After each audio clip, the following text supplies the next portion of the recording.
Bonjour et bienvenue sur la chaîne Maths avec un accent.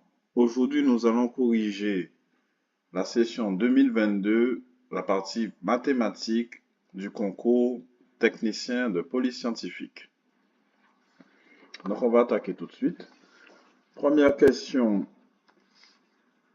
On a un polynôme du second degré, moins x carré plus 14x moins 49 égale, et on a plusieurs propositions.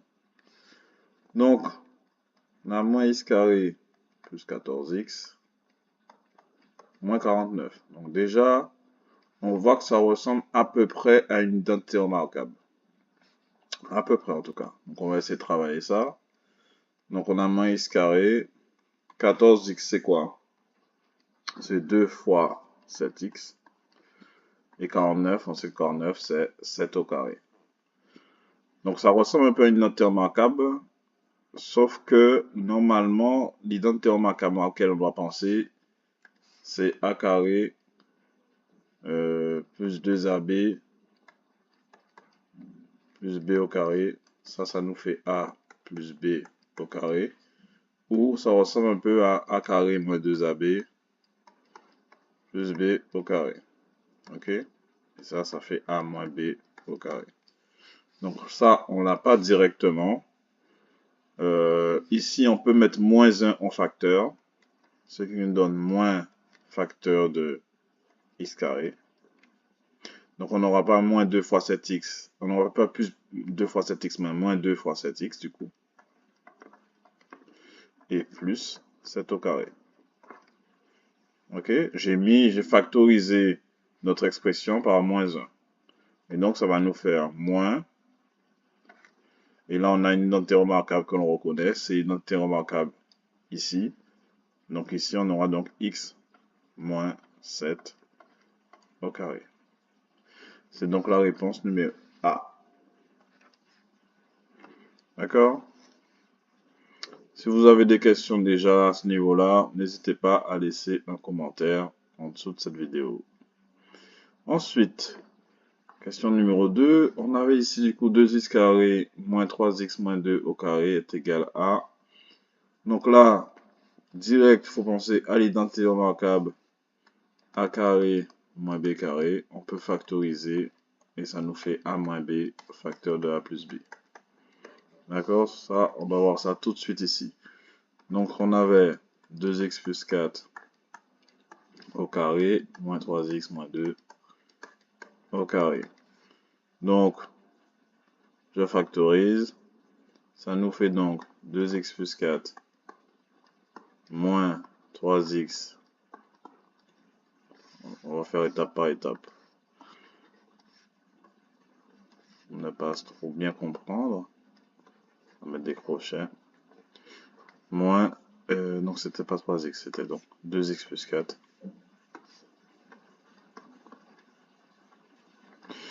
Moins 3x moins 2. Multiplié par 2x plus 4 plus 3x moins 2. D'accord? Donc ici, j'ai un moins. Donc, ça va changer de signe ici.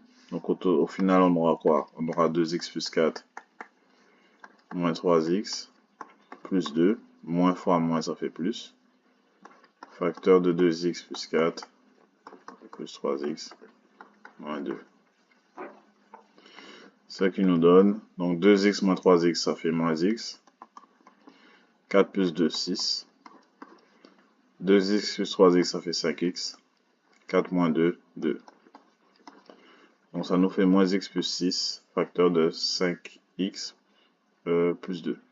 C'est donc la réponse D. On continue. Je rappelle que pour ce QCM, il faut la partie mathématique, il faut vraiment être à l'aise, même si on a droit à la calculatrice, il faut essayer de faire le plus rapidement les calculs sans calculatrice. Bon, pour l'instant, on n'en a pas vraiment eu besoin. On continue. Donc là, x au cube moins 1. Donc vous remarquez que les identités remarquables reviennent souvent. Hein. Donc x au cube moins 1 au carré. Donc on a vu précédemment On a la forme ici A moins B au carré. Donc on va juste tout simplement appliquer. Donc A moins B au carré, qu'est-ce que c'est? C'est A carré, donc c'est x au cube au carré, moins 2 fois x au cube fois 1, d'accord, plus 1 au carré. Donc x au cube au carré, ça fait x puissance 3 fois 2, donc du coup x puissance 6, moins 2x au cube, plus 1. Donc ça va être ma réponse A. Ok, on continue. Question 4, 5, 6. Donc là, il faudra cocher les bonnes réponses directement. On va quand même développer si nécessaire. Donc, dans tout ce qui suit, le petit a désigne un réel quelconque. Donc, on nous dit ici que la limite de f quand x tend vers a est égale à 3. Donc, à quoi est égale la limite de 1 sur f de x? Bah, logiquement, c'est égal à 1 sur 3. Hein, tout simplement. Je vais pas, on peut toujours l'expliquer, hein, mais c'est juste de la logique. On a une fonction, on a la limite d'une fonction, pardon. Quand x tend vers a, il va être égal à 3. Bah, logiquement, la limite de 1 sur f de x, quand x tend vers a, bah, ça va être égal à l'inverse tout simplement de la limite qu'on a trouvée. Hein. Ok. Donc, exercice suivant. Ça, c'est, il faut bien connaître ses propriétés sous les limites. Hein. En principe, on apprend un tableau, mais bon, je déconseille d'apprendre les tableaux. Hein. Au niveau des limites, ce qu'il faut retenir essentiellement, en tout cas la base, hein, c'est que c'est les formes indéterminées. C'est le plus important à retenir, mais bon, ça, je pense qu'on n'en aura pas besoin ici. Les formes indéterminées, je le rappelle, c'est l'infini moins l'infini. 0 fois l'infini. 0 sur 0. Et l'infini sur l'infini. Ok. Du coup, cinquième question. Donc, si limite de f de x quand x tend vers moins l'infini, quand x tend vers a égale à moins l'infini, donc là, on nous demande encore l'inverse. Donc, ce sera l'inverse, ce sera donc 1 sur moins l'infini, 1 sur moins l'infini. Ça fait 0. Ok. Je continue. Question numéro 6. Donc là encore, il faut cocher la bonne réponse. Si limite de f de x quand x tend vers moins 3 et limite de g de x tend vers plus infini, alors là on me demande le produit. Donc on a quelque chose de négatif fois quelque chose de positif en plus infini, bah le produit, ça va être moins l'infini, tout simplement. Hop, on continue. Donc ça c'est la logique des limites. Hein. Si vous avez des questions sur ce sujet, pareil, n'hésitez pas à me laisser un commentaire ou à m'envoyer un mail directement hein, si vous voulez un accompagnement aussi particulier pour cette partie-là. Question numéro 7. La fonction définie par f de x égale 2x plus 5 admet une dérivée. La fonction f' définie par... Donc là, il suffit de dériver cette fonction. Donc bon, on peut rappeler la formule. Hein. Donc si f est une fonction affine de la forme ax plus v, alors sa dérivée, f' de x, va être égale à a, tout simplement. Donc ici, le a en question, c'est que c'est 2, hein, tout simplement. Donc en fait, f' de x va être égal à 2. C'est la réponse D. Question suivante. Je vais juste la remonter pour gagner de la place. Donc on a une fonction f de x qui est égale à 3x plus 1 sur moins 2x plus 5. défini du coup sur mon 2,5 plus infini. Ok. F' de x est donné par l'expression. Donc là, on me demande de calculer la dérivée. Donc là, on voit que f est de la forme u sur v.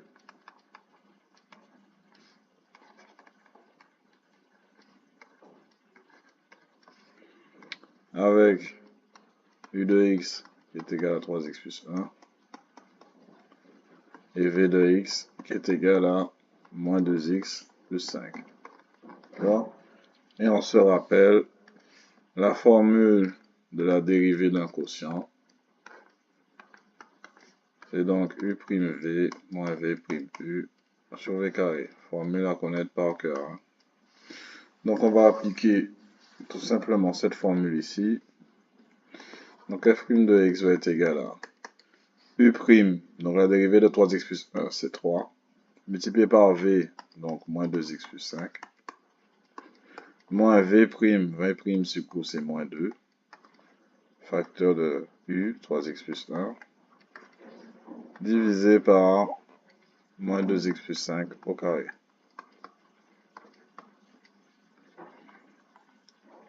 Ce qui nous donne, donc on va développer le numérateur.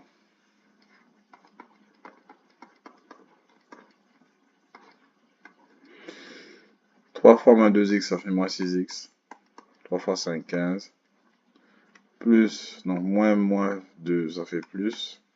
2 fois 3, 6, donc ça fait plus 6x. Plus 2. On simplifie par 6x. Il va donc rester 17 sur moins 2x plus 5 au carré.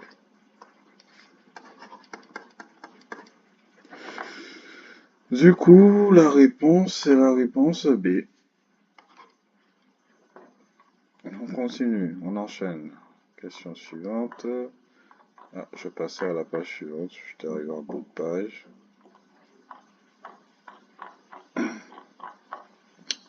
C'est bien ça, on est à la question numéro 9, c'est ça. Question numéro 9. On considère la fonction g définie par R par g de x égale 2x carré plus 5x moins 4, donc polynôme du second degré. Et on nous demande la tangente à la courbe représentative de g au point d'abscisse de, tout simplement.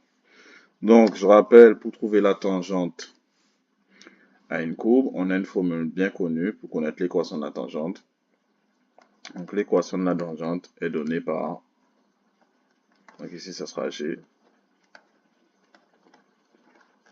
Donc, la tangente à la courbe de g, que je vais noter cg, est, donc c'est formule à connaître ici, y égale f', du coup là ce sera g',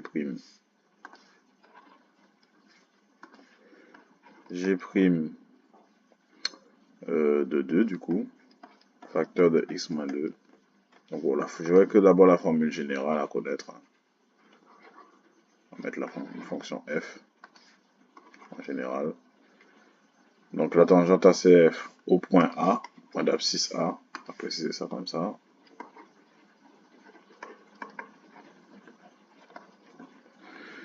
Au point d'abscisse.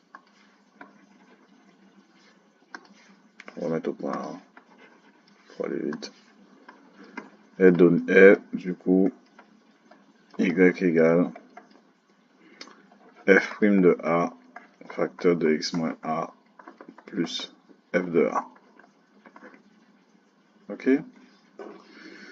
Donc, ici, je vais devoir appliquer. Donc, du coup, l'équation de la tangente, ça va être y égale g' de 2, facteur de x moins 2, plus g de 2. D'accord? G' de 2, donc il faut qu'on connaisse des g' de x. Donc g' de x, c'est quoi? Ça va être 4x plus 5. Bon, là, je tâte un peu vite, mais il faut revoir les dérivés des polynômes. Du coup, g' de 2, ça va être égal à 4 fois 2 plus 5. Ça m'a dit 8 plus 5, ça fait 13. Donc on a déjà G prime de 2.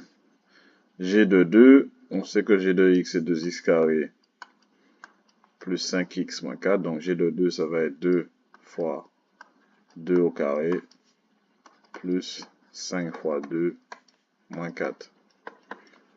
2 fois 4, 8. Donc ça fait 8. Plus 5 fois 2, 10. Moins 4. Donc ça fait 8 plus 10. Ça fait 18. 18 moins 4, ça fait 14. Donc au final, y va être égal à 13. Facteur de x moins 2. Plus 14. Donc ça fait 13x moins 26 plus 14.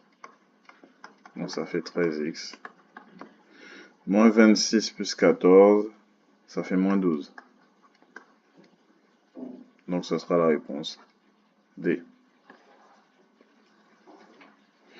Ok, si toujours pas de questions jusque-là, on peut continuer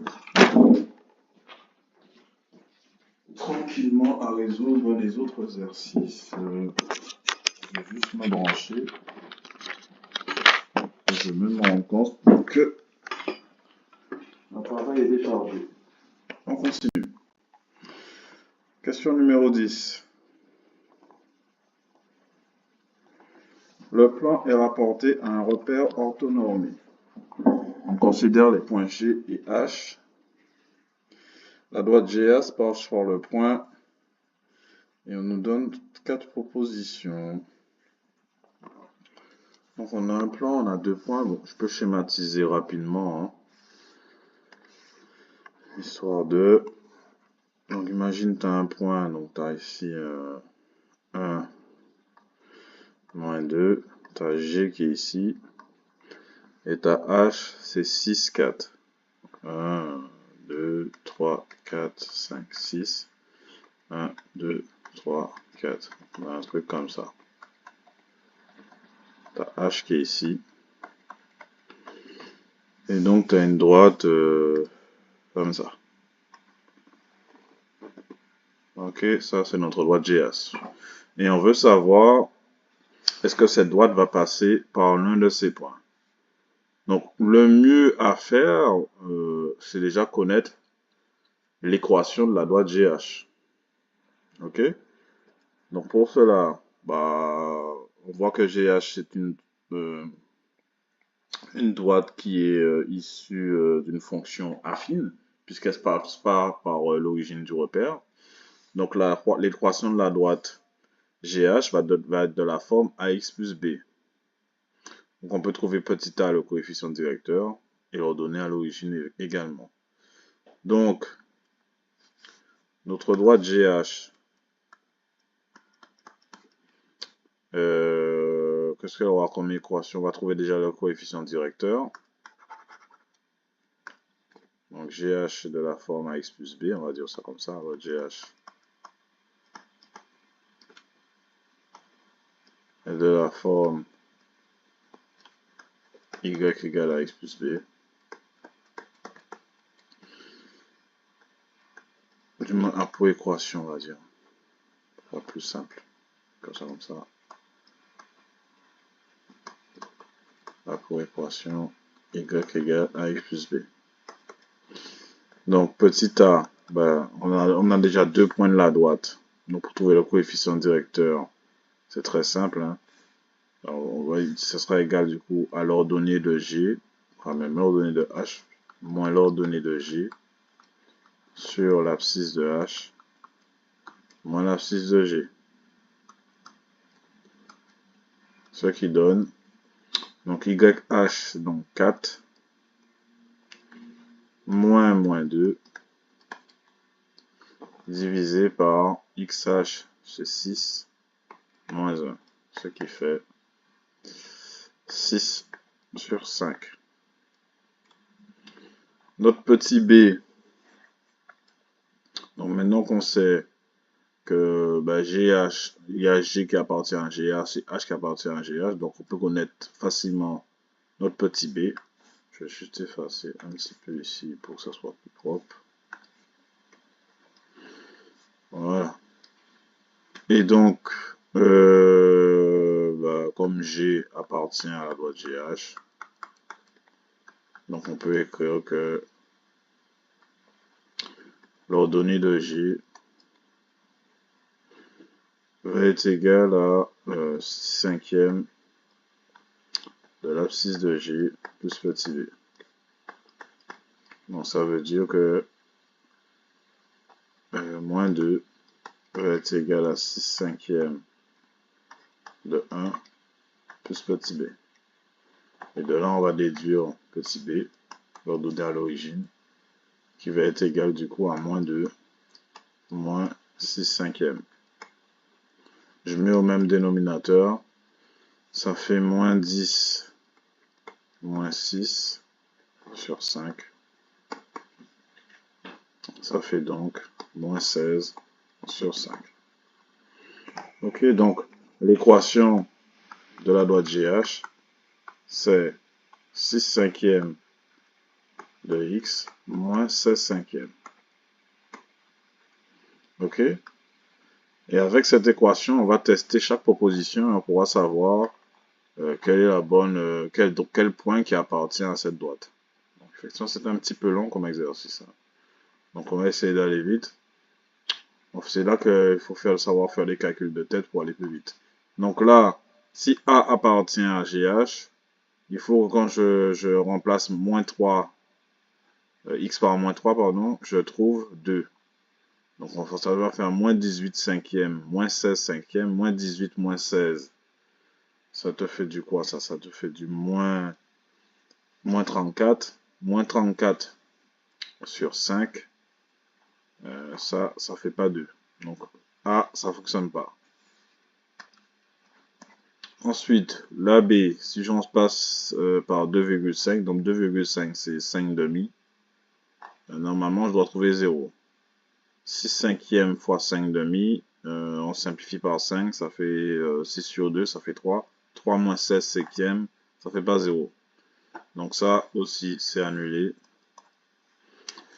Ensuite, si je remplace x par 10, ça fait donc 65e moins 16/5. Est-ce que ça va nous faire 12 ça?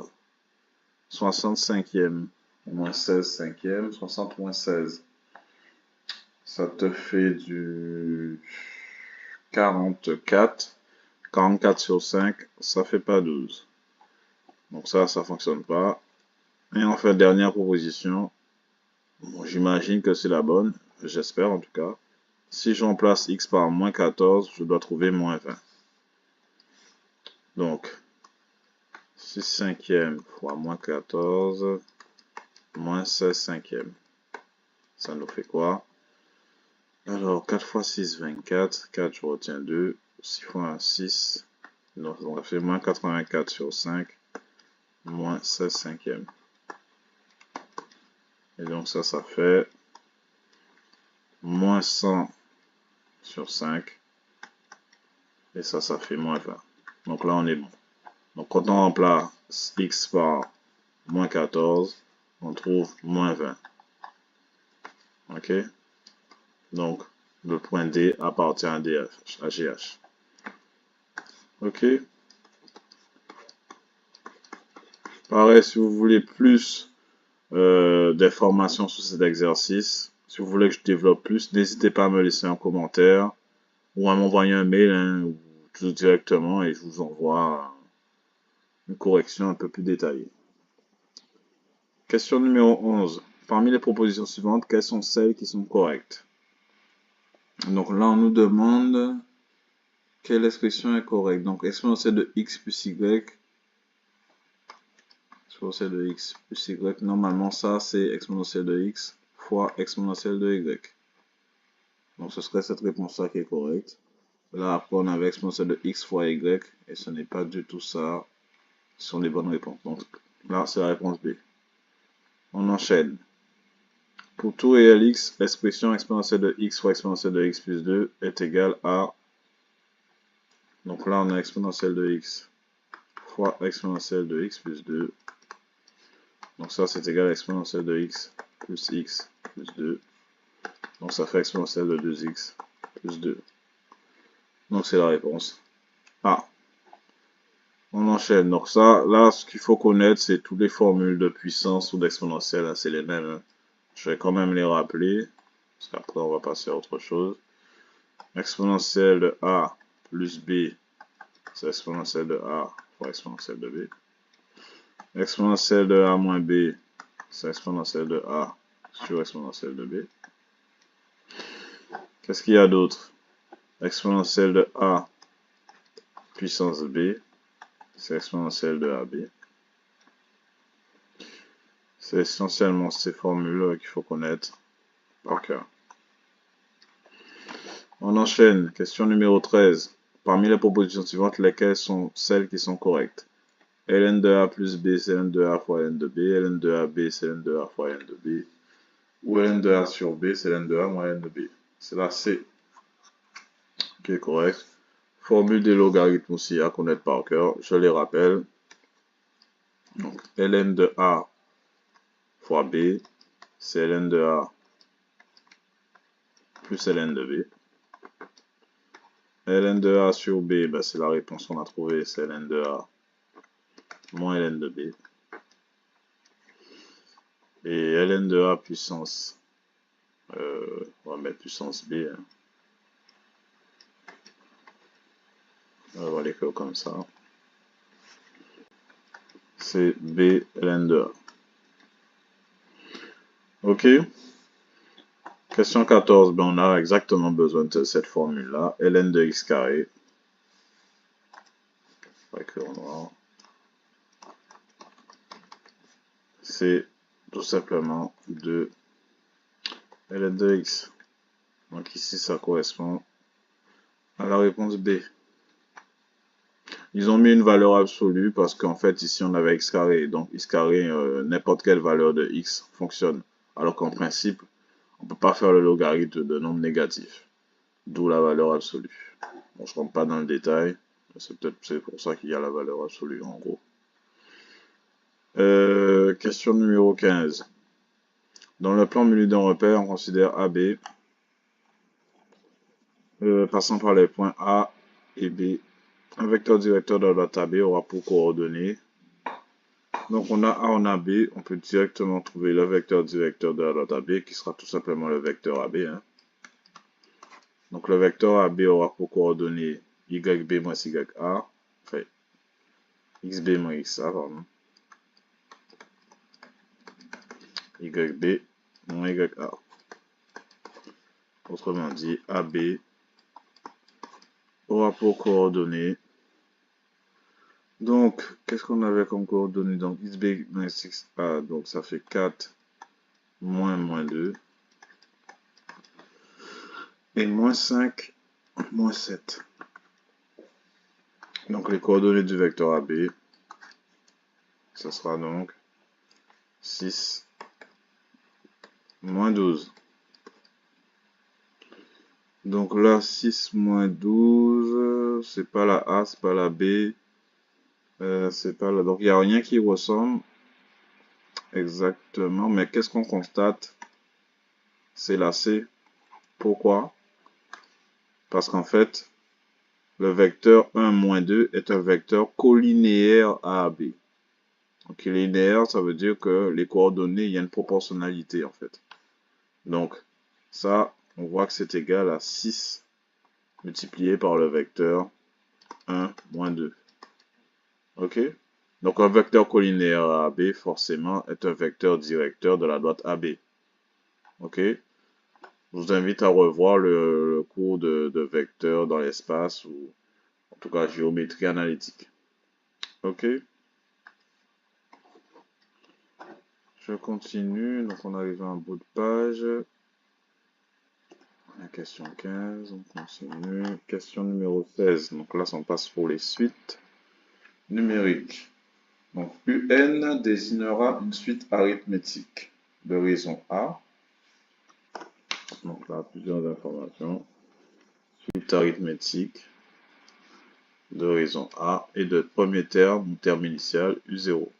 Si U1 égale 5 et que A égale moins 2, donc la raison c'est moins 2, alors U8. Donc, la suite est arithmétique. Donc, direct, on doit penser à la relation de récurrence. UN plus 1 égale UN plus A. Et la relation explicite. UN égale U0 plus NA. OK? Donc, qu'est-ce qu'on a besoin ici? Ben, on a U0. On a petit n ici. Ici, c'est 8 qu'on cherche.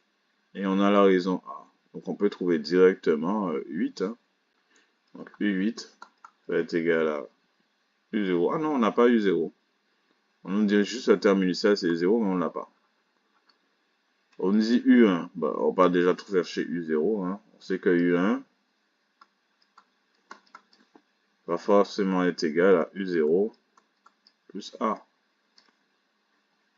Donc, plus moins 2 du coup. Autrement dit, U0 va être égal à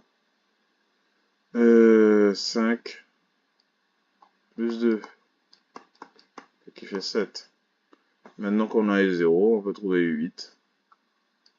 U8 va être égal à U0, c'est-à-dire 7, plus 8 multiplié par moins 2. D'accord? Donc ça fait 7 moins 16.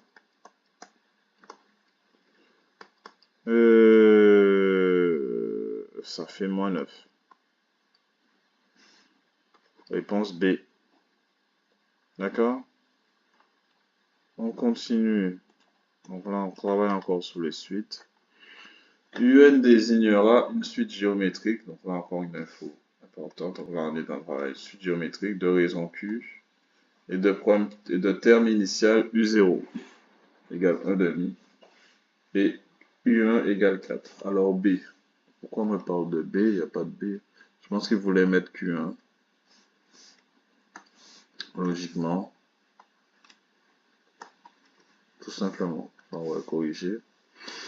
Donc, suite à la géométrique, ça veut dire quoi? Donc, relation de récurrence, c'est UN plus 1 est égal à Q fois UN. Où UN égale U0 fois Q puissance N. Ok, c'est la relation de récurrence et la relation explicite qui est connue pour les suites géométriques. Bon, je n'ai pas compris ça, hein. Pourquoi ils ont mis ça comme proposition? Très bizarre. Peut-être une faute de frappe ou une faute de pression, je ne sais pas du tout. Du coup, je veux connaître petit q, donc je vais utiliser la relation de récurrence, hein, jusqu'à toutes les infos qu'on a. On peut y aller directement. Donc U1 va être égal à Q multiplié par U0. Ce qui veut dire que Q va être égal à U1 divisé par U0. U1 c'est 4. Et du coup, U0 c'est 1,5. Donc ça nous fait 4 fois 2. Et donc ça fait 8. Réponse B. On continue. Question numéro 18. On a un suite UN défini par UN égale 5 fois 2 puissance n. Donc voilà, directement on pense à une relation explicite d'une suite géométrique. Hein, 5 fois 2 puissance n. Donc ça, ce serait la raison. Enfin, là, le premier terme, pardon. U0. Et ça, ce serait la raison du coup. Donc on est typiquement dans une suite géométrique. C'est bien la réponse B. Le premier terme U0 égale 5 et de raison Q égale 2. On est d'accord. Question suivante. La 19. Vous comprenez, c'est quand même assez long. Il faut vraiment aller vite. Hein. Là, ça fait déjà plus de 30 minutes qu'on a commencé. Et en plus, je développe. Donc, il faut vraiment aller très très vite. Il reste encore un exercice et 2 questions. Donc, on lance 2 dés non truqués. Donc, un dé, du coup, il faut penser à 6 faces. Hein. Numéroté 1, 2, 3, 4, 5, 6. Hein. OK. Quelle est la probabilité de n'obtenir aucun 6? Donc, on travaille avec 2D hein, ici. Donc, tu auras un ensemble 1, 2, 3, 4, 5, 6 et un autre ensemble pareil. 1, 2, 3, 4, 5, 6. OK? Donc, la probabilité de n'obtenir aucun 6, bah, ici, ça va être 5 sur 6. Ici aussi, ça va être 5 sur 6, logiquement. Hein, parce qu'on exclut le 6, donc c'est la probabilité d'avoir les autres chiffres, hein, du coup. OK, donc, il suffira du coup de multiplier 5 sur 6 fois 5 sur 6 et on obtient 25 sur 36. Réponse C. Question suivante. Alors, ce qu'il faut comprendre ici, c'est que ça correspond du coup à la probabilité contraire de n'avoir aucun 6.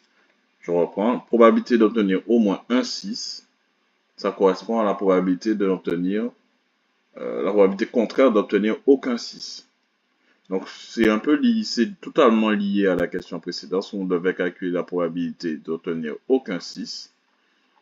Donc ici, c'est la probabilité contraire, c'est-à-dire 1 moins 25 sur 36. Ce qui fait 36 sur 36, moins 25 sur 36. Ça fait 11 sur 36. Réponse B. Et pour finir, on avait un exercice sur les probabilités. On demandait quoi? Un arbre. Donc, c'est de la probabilité conditionnelle classique. On va faire ça ensemble. Donc, on a un parc informatique du laboratoire de police scientifique de Lille qui est composé de 200 ordinateurs. OK. 30 sont considérés comme neufs, 90 comme récents et les autres comme anciens. Okay. Une étude statistique indique que 5% des neufs sont défaillants, 10% des récents sont défaillants, 20% des anciens sont défaillants. Okay. Et après, on nous donne les événements. OK. Et on doit construire un arbre pondéré.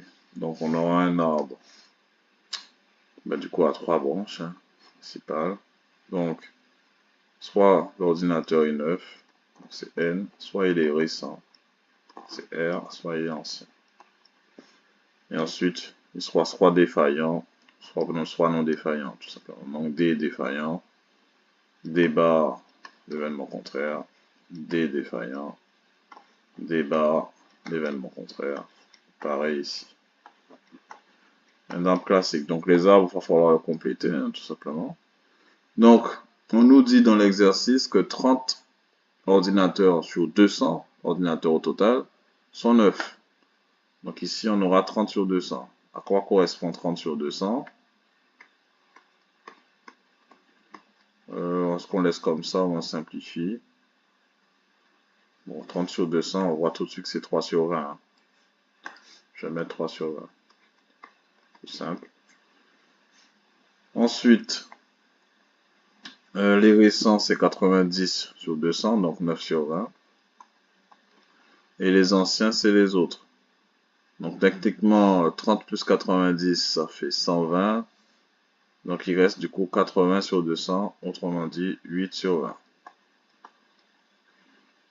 D'accord? Ensuite, les défaillances. Donc les 9, il y a 5% qui sont défaillants. Donc ça veut dire qu'il y a 95% qui ne sont pas défaillants. Les récents, il y a 10% qui sont défaillants. 10% c'est 1 sur 10. Donc ça veut dire qu'il y a 9 sur 10 qui ne sont pas défaillants. 20% c'est 2 sur 10.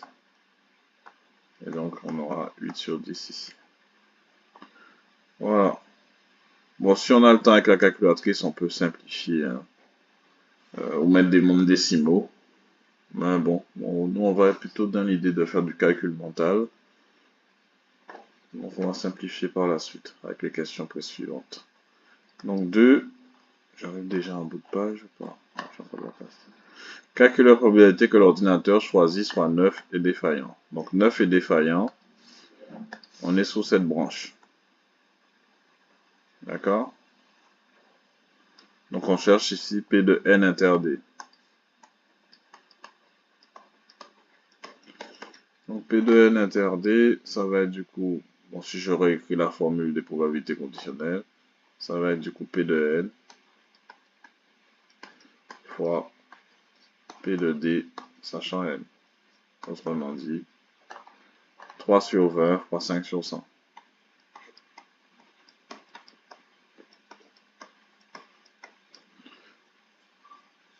Bon, ça on peut simplifier. 20 c'est 5 fois 4.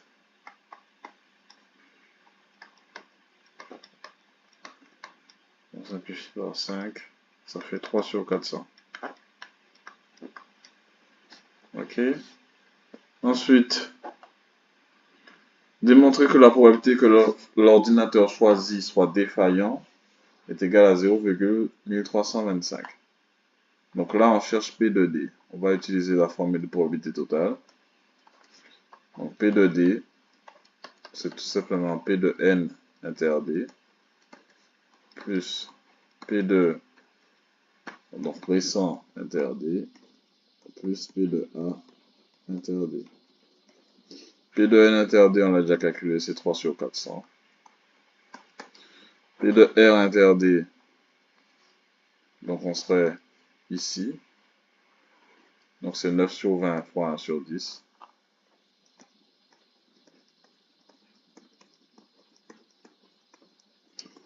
Et P de A inter D, c'est 8 sur 20 fois 2 sur 10.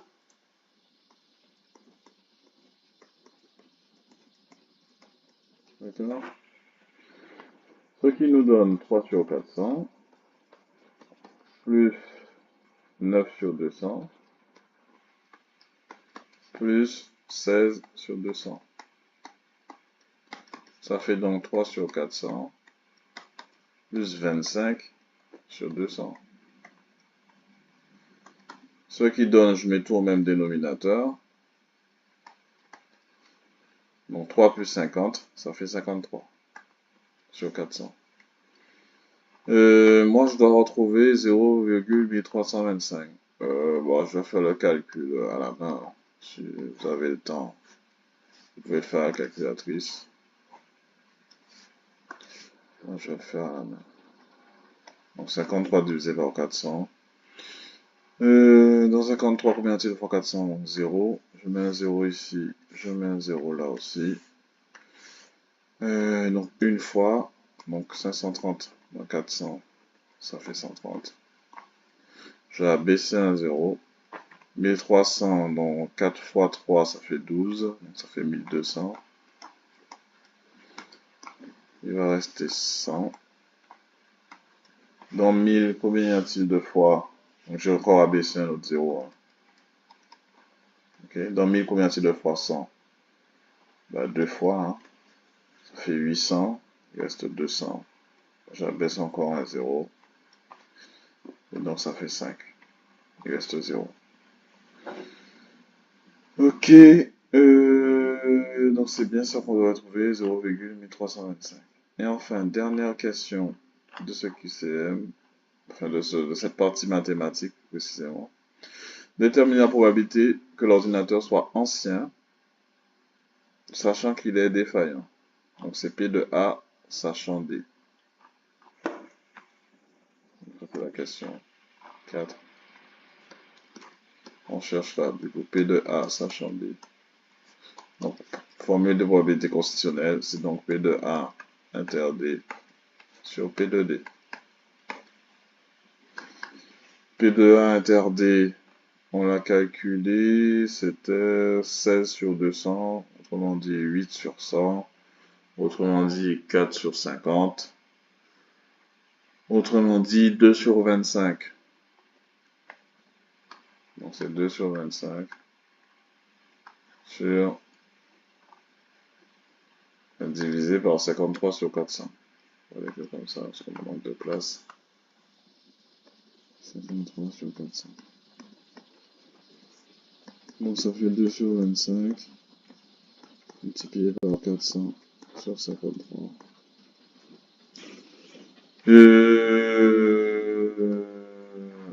On va utiliser la calculatrice pour trouver le résultat rapidement.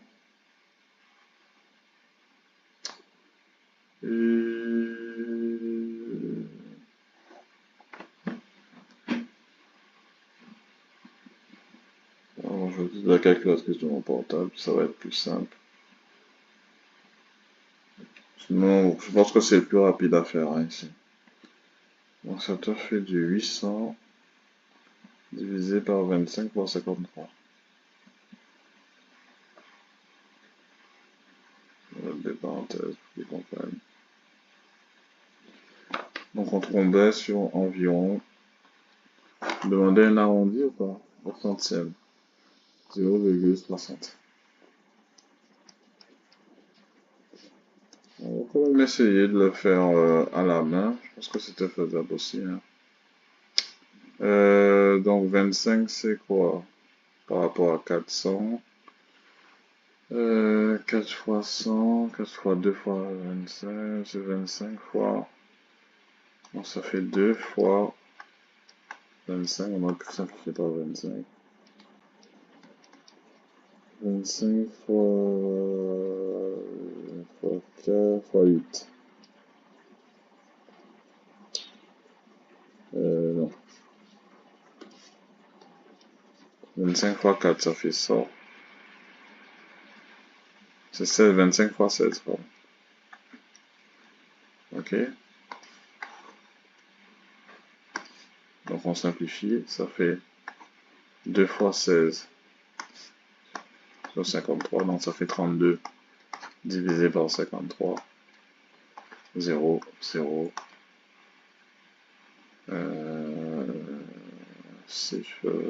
Ouais, c'est ça. Ça fait 318. Il reste 2. J'abaisse un 0. Je mets un 0 ici. J'abaisse encore un autre 0. Ça fait 200. 200. Et du coup, ici, c'est 4. Non, même pas, c'est 3. Ça fait 156. Ok. Donc, si on arrondit au centième, donc ça fait bien environ 0,60. Ok. S'il y a des questions, n'hésitez pas à laisser un commentaire en dessous de ces vidéos. Et on se retrouve pour la prochaine correction. Passez une bonne journée ou une bonne soirée en fonction de l'heure où vous regardez cette vidéo. Bye bye.